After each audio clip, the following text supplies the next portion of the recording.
नमस्कार दोस्तों, मैं डॉक्टर सत्येंद्र नाथ पांडे आपका स्वागत करता हूं। देश की राजधानी दिल्ली में दिल्ली यूनिवर्सिटी के अंतर्गत एक स्तब्ध करने वाली घटना आई हुई है।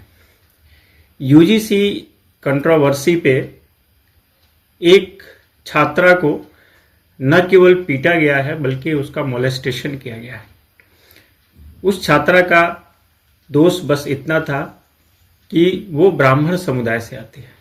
जी हाँ, दिल्ली यूनिवर्सिटी की छात्रा रुचि तिवारी को केवल ब्राह्मण होने की वजह से यूजीसी के समर्थन में प्रोटेस्ट कर रहे लोगों ने उनकी पिटाई की, बुरी तरीके से उनका मोलेस्टेशन किया और उन्हें ये धमकी दी कि अगर उन्होंने इस पर अपनी आवाज़ उठाई तो उनको पूरे कैंपस में उनको कपड़े उतारकर उनको घुमाया जाएगा।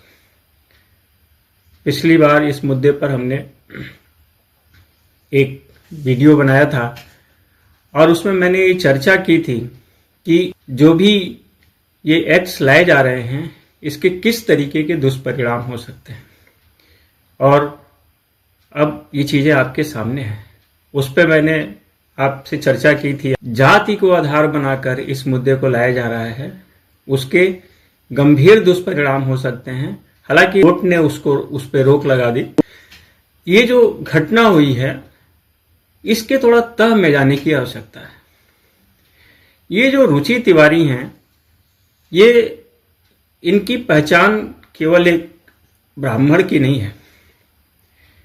ये दिल्ली यूनिवर्सिटी की छात्राएं हैं, अत्यंत मेधावी हैं, ये मशहूर यूट्यूबर हैं और सबसे बड़ी बात महिला हैं। एक महिला के साथ इस तरीके से एक महिला की सरेआम पिटाई की जाती है, उसका मोलेस्टेशन किया जाता है और जिम्मेदार लोग चुप हैं, सरकारें कुछ नहीं कर रही हैं और इस पर एक तरीके से लीपा पोती का वातावरण तैयार किया जा रहा है।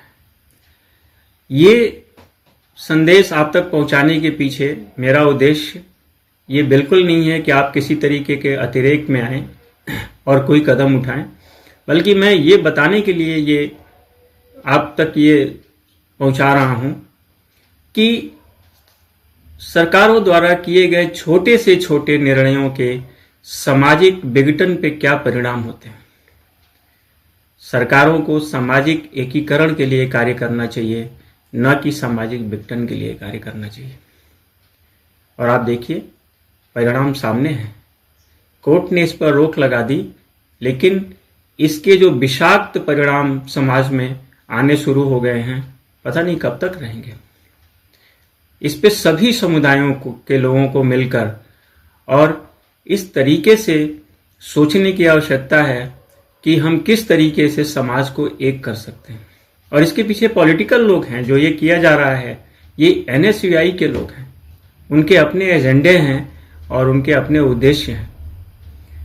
उनको इससे कोई मतलब नहीं है कि छात्रों का भविष्य क्या होगा, देश का भविष्य क्या होगा।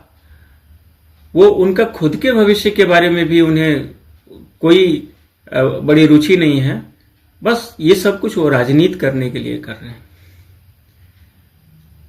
मेरा आपसे अनुरोध है कि आप सामाजिक एकीकरण के लिए कार्य करें और राजनीतिक पार्टियों को इस बात के लिए बाध्य करें कि वो ऐसे कार्य करें जिससे समाज में विकास का वातावरण तैयार हो, लोगों का आपस में जुड़कर कार्य करने का वातावरण तैयार हो, न कि विघटनकारी तत्वों को बल मिले। और सरकार से भी मेरी अपील है कि इस तरीके के कार्यवाही में जो लोग भी सम्मिलित हैं उन्हें बिना किसी भेदभाव के उनके ऊपर त्वरित कार्रवाई की जानी चाहिए और उनके ऊपर ऐसी कार्रवाई की जानी चाहिए जो दूसरों के लिए दूसरे मामले में सबक हो, ताकि किसी छात्रा के साथ, किसी महिला के साथ, किसी मेधावी के साथ केवल इस आधार पर इस तरीके की हिंसात्मक और मोलेस्टेशन की गतिविधियां न हों, क्योंकि वो किसी विशेष समुदाय से आती है।